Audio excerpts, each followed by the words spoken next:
आमच्या सगळ्यांकरता हा अतिशय आनंदाचा क्षण आहे की भारतीय जनता पक्षाचे तीनही उमेदवार या ठिकाणी निवडून आलेले आहेत। सगळ्यात पहिल्यांदा तर हा जो विजय आहे, हा विजय मी आमचे लढवय्ये आमदार लक्ष्मण भाऊ जगताप यांना समर्पित करतो आणि त्याचप्रमाणे आमच्या दुसऱ्या लढवय्ये आमदार मुक्ताताई टिळक यांना समर्पित करतो। लक्ष्मण भाऊ ॲम्ब्युलन्स मध्ये बसून एवढा मोठा प्रवास करून या ठिकाणी आले। मी काल त्यांच्या घरी फोन करून त्यांच्या बंधूंना सांगितलं, आम्हाला लक्ष्मण भाऊ जास्त महत्त्वाचे आहेत। एखादी सीट आली काय गेली काय भविष्यात परत जिंकू, पण लक्ष्मण भाऊचा जीव महत्त्वाचा आहे। पण लक्ष्मण भाऊंनी सांगितलं, काय वाटेल ते झालं तरी माझ्या पक्षाकरता मी येणारच, आणि आज ते या ठिकाणी आले। त्यामुळे मी त्यांचं या ठिकाणी खरोखर मनपूर्वक त्यांचे आभार मानतो। मुक्ताताई अतिशय विपरीत परिस्थितीमध्ये या ठिकाणी आल्या, त्यांचे अतिशय मनापासून मी आभार मानतो। आजचा विजय सर्वार्थाने महत्त्वाचा विजय। या महाराष्ट्रामध्ये माननीय पंतप्रधान मोदीजींच्या नेतृत्वामध्ये महाराष्ट्राच्या जनतेने भारतीय जनता पक्षाला मॅन्डेट दिलं होतं, पण ते मॅन्डेट आमच्या पाठीमध्ये छुरा घोपून काढून घेण्यात आलं, आणि अशा प्रकारचं सरकार हे किती अंतर्विरोधाने भरलं जातं हे आपल्याला आजच्या विजयानंतर पाहायला मिळालेलं आहे। सगळ्यात महत्त्वाची गोष्ट अशी आहे की आमचे जे तिसरे उमेदवार निवडून आले आहेत त्यांनी शिवसेनेच्या प्रथम उमेदवारापेक्षा म्हणजे संजय राऊतांपेक्षाही जास्त मतं घेतलेली आहेत। आमचे माननीय पियुष गोयलजी 48 मतं घेऊन पहिल्या क्रमांकाने निवडून आले। तेवढीच मतं आमच्या डॉक्टर बोंडेजींना मिळाली, तेही त्या ठिकाणी पहिल्या क्रमांकावर निवडून आले। आणि त्यानंतर आमचे धनंजय महाडिक यांना त्या ठिकाणी 41 पॉइंट काही मतं मिळाली, 41.56 मतं, जी शिवसेनेचे ऑफिशियल कॅन्डिडेट संजय राऊत यांच्यापेक्षा जास्त आहेत। सगळ्यात महत्त्वाचं कारण उद्या काय काय मुजोरी होणार आहे माहिती असल्यामुळे जे मत बाद झालं शिवसेनेचं ते मत ग्राह्य धरलं असतं तरी आमचा विजय झाला असता। नवाब मलिक साहेबांना कोर्टाने परमिशन दिली असती तरीही आमचा विजय झाला असता।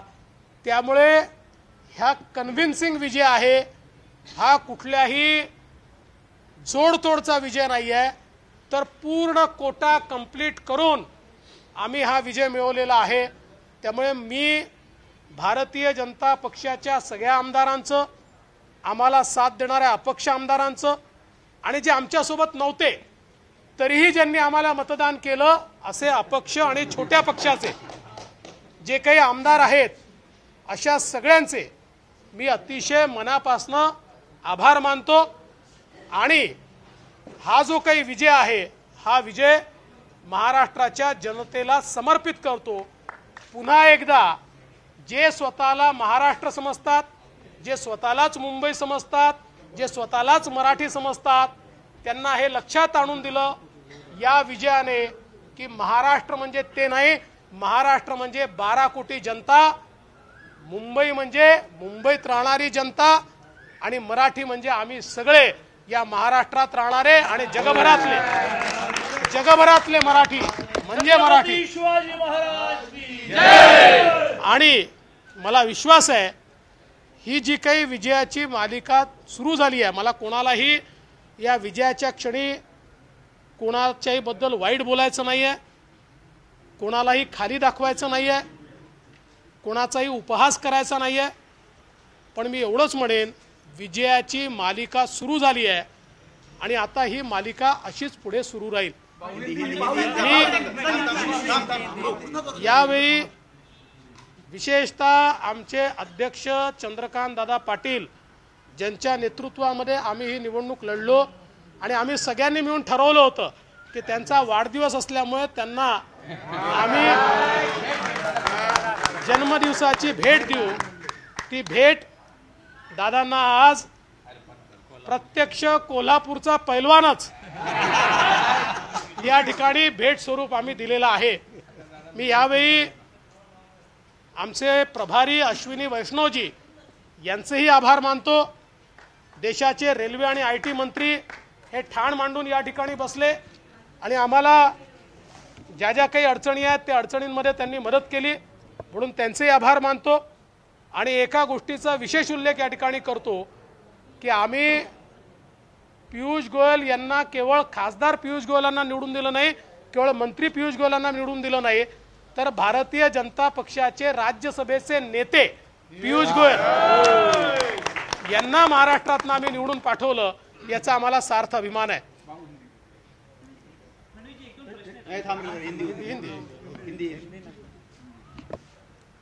आज हम सभी के लिए बहुत ही हर्ष की बात है कि महाराष्ट्र के राज्यसभा के चुनाव में भारतीय जनता पार्टी के तीनों प्रत्याशी चुनकर आए हैं. हमारे प्रत्याशी और भारतीय जनता पार्टी के राज्यसभा में नेता श्री पीयूष गोयल जी 48 वोट लेकर पूर्ण बहुमत के साथ हाईएस्ट वोट लेकर वहां पर चुनकर आए हैं. हमारे डॉक्टर अनिल बोंडे जी भी 48 वोट लेकर चुनकर आए हैं. और हमारे तीसरे प्रत्याशी ये भी शिवसेना के सबसे महत्वपूर्ण प्रत्याशी संजय राउत, इनसे ज्यादा वोट लेकर शिवसेना के दूसरे प्रत्याशी को हराकर आज यहां पर चुनकर आए हैं. तो भारतीय जनता पार्टी की ताकत आज हमको देखने को मिली है. इस मौके पर मैं ये भी कहना चाहता हूं कि भारतीय जनता पार्टी को ये जो जीत मिली है इसमें विशेष रूप से, क्योंकि कल ये कहा जाएगा कि हमारा एक वोट ये इलेक्शन कमीशन ने वहां पर कैंसिल किया, वो वोट भी अगर इनको मिलता तब भी हमारी जीत होती. नवाब मलिक इनको वोटिंग का अधिकार मिलता तब भी हमारी जीत होती. तो एक प्रकार से पूरी कन्विंसिंग विन ये हमको यहाँ पर मिली है. मैं विशेष रूप से हमारे उन दो विधायकों का आभार व्यक्त करना चाहता हूँ, हमारे लक्ष्मण जगताप जी और हमारी मुक्ताताई टिळक, जिनकी तबीयत बहुत खराब होने के बावजूद भी पार्टी को आवश्यकता है इसलिए वे यहाँ पर आए और उन्होंने अपना मतदान किया, जिसके कारण हम ये विजय यहाँ संपन्न कर पाए. मैं विशेष रूप से उल्लेख करना चाहूँगा हमारे प्रदेश के अध्यक्ष चंद्रकांत दादा पाटिल, इनका जन्मदिन था और इस जन्मदिन पर उन्हीं के कोल्हापुर का एक पहलवान हमने सांसद के रूप में चुनकर उनको भेंट स्वरूप दिया है. मैं विशेष आभार व्यक्त करना चाहूँगा अश्विनी वैष्णव जी का, जो देश के रेलवे मंत्री और IT मंत्री है और हमारे प्रभारी के रूप में उन्होंने यहाँ पर पूरा काम देखा और उनकी भी बहुत मदद हमको इस सारे काम में मिली. एक भारतीय जनता पार्टी की बड़ी टीम यहाँ पर काम कर रही थी, मेटिकुलस प्लानिंग के साथ इस समूची टीम ने इसको संपन्न किया, इसीलिए हमको ये जीत मिली है. मैं विशेष रूप से आभार व्यक्त करना चाहूँगा इस बात के लिए कि आदरणीय प्रधानमंत्री मोदी जी के नेतृत्व में महाराष्ट्र की जनता ने भारतीय जनता पार्टी को पूर्ण बहुमत दिया था, लेकिन भारतीय जनता पार्टी की पीठ में छुरा घोंपकर यहाँ पर एक अनैसर्गिक सरकार तैयार की गई. लेकिन आज के इस विजय ने ये दिखा दिया कि अंतर विरोध से भरी हुई सरकार कैसे चलती है. और मैं फिर एक बार कहना चाहता हूँ, महाराष्ट्र की जनता कल भी, आज भी और आने वाले कल भी सिर्फ और सिर्फ माननीय प्रधानमंत्री मोदी जी के साथ में खड़ी है और आपको खड़ी दिखेगी. मैं फिर एक बार सभी का बहुत बहुत आभार व्यक्त करता हूं, बहुत हर्ष व्यक्त करता हूं और हमारे सारे कार्यकर्ता देश भर के, उनका भी आभार व्यक्त करता हूँ और विशेष रूप से आप सब मीडिया कर्मियों का भी आभार व्यक्त करता हूँ, क्योंकि महाराष्ट्र के इतिहास में इतने देर रात तक कभी कोई चुनाव चला नहीं। तो आप लोग सुबह से भूखे प्यासे यहाँ पर रिपोर्टिंग कर रहे हैं, इसलिए आपका भी आभार व्यक्त करता हूं। सर, उमेदवारी अर्ज दाखल करत असताना तुम्ही एक साथ घातली होती सर्वांना की सतत विवेक बुद्धीचा वापर जे आमदार करतील, पण त्याच वेळेला महाविकास आघाडीकडून घोडे बाजाराचा आरोप करण्यात होता। असं आहे की महाविकास आघाडी आमदारांना घोडे समजून घोडे बाजार म्हणत होती, हे आमदारांना आवडलं नाही।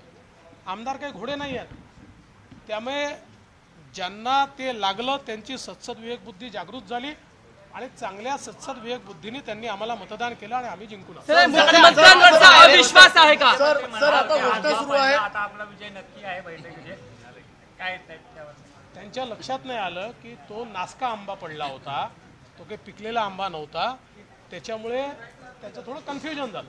अनेक अपक्ष आमदारांनी आपल्या जास्त मतं पडली आहेत, ही मतं खरं तर विचारणं चूक राहील, पण आली आहेत तुमच्याकडे हे दिसतंय 123चा आकडा गाठलाय। गेल्या वेळेस तुमच्या मुख्यमंत्री असताना हाच आकडा होता, त्या आकड्याच्या तुम्ही आता अगदी जवळ आलात, पुढचा टप्पा काय? पुढचा टप्पा आगे आगे देखिए होता है। अनेक अपक्ष आमदारांनी मुख्यमंत्र्यांवर नाराजी व्यक्त केली, कुठेतरी अपक्ष आमदारांनी नाराजी व्यक्त केली। तुमच्या अतिरिक्त 2 जागा निवडून तुम्ही आणणार का?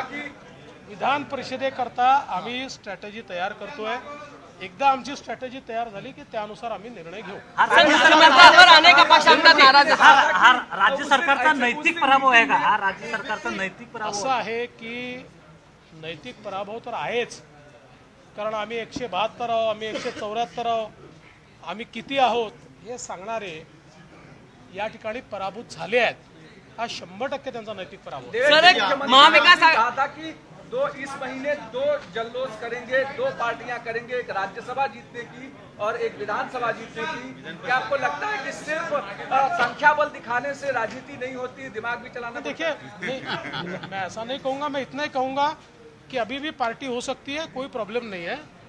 जीत की हमारी पार्टी में मुख्यमंत्री जी शामिल हो सकते हैं, तो हम जरूर एक पार्टी निश्चित रूप से कर सकते हैं, लेकिन मुझे ऐसा लगता है कि भारतीय जनता पार्टी एक मेटिकुलस प्लानिंग करती है और उसके आधार पर हम चुनाव लड़ते हैं, और मुझे लगता है कि उसी के कारण हमको सफलता मिली। सर, महाविकास आघाडीमध्ये समन्वयाचा अभाव दिसतोय का तुम्हाला? कारण मुख्यमंत्र्यांवर पण अनेक अपक्ष आमदारांनी उघडपणे नाराजी व्यक्त सुद्धा केली। नाही, आता ते तर आपल्याला लक्षात येतच आहे, कारण आम्ही इतकी मतं घेऊन जेव्हा जिंकतो त्याचा अर्थ काय आहे? याचा अर्थ हाच आहे की तिथे समन्वय नाही आहे, राजी नाराजी खूप आहे। म्हणजे ओपन वोटिंग असून जर ही अवस्था आहे, तर हे ओपन नसतं तर काय अवस्था झाली असती हे तुम्ही समजू शकता। आणि विधान परिषदेचं पुन्हा एकदा सांगतो की आम्ही ठरवू, तुम्हाला सांगू।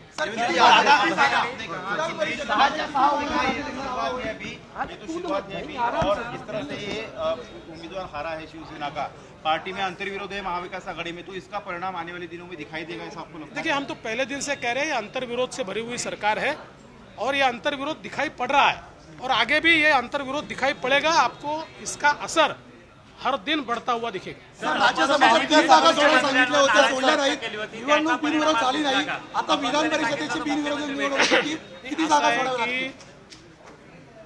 मोठ्या प्रमाणात महाविकास आघाडीच्या आमदारांमध्ये नाराजी आहे आणि ती नाराजी या ठिकाणी दिसून पडलेली आहे। तिथे कुठलेही कम्युनिकेशन नाही। अनेक त्यांचे आमदार आम्हाला रेग्युलर भेटतात, कारण आमचे अनेक जुने मित्र आहेत आणि ते फार वैताग त्या ठिकाणी व्यक्त करतात। त्यामुळे मला असं वाटतं मंत्री टक्केवारी घेतो म्हणून आमदार सांगतायत, तर त्याच्यामुळे खूप मोठ्या प्रमाणात नाराजी आहेच। आणि तुम्ही जे विधान परिषदेचं विचारताय, वेळ येऊ द्या, आम्ही सगळं तुमच्यासमोर खुलं करू। धन्यवाद। त्यानंतर महाविकास आघाडीने सांगितलं की हा भाजपचा तर रडीचा डाव आहे, भाजप जिंकत नाही म्हणून हे सगळे, पण चित्र वेगळं होतं। असं आहे, मी पुन्हा सांगतो की इलेक्शन कमिशननी जर हे वोट रद्द केलं नसतं तरी आम्ही जिंकलो असतो, नवाब मलिक वोटिंगला आले असते तरी आम्ही जिंकलो असतो, एवढी मतं आम्ही घेतली।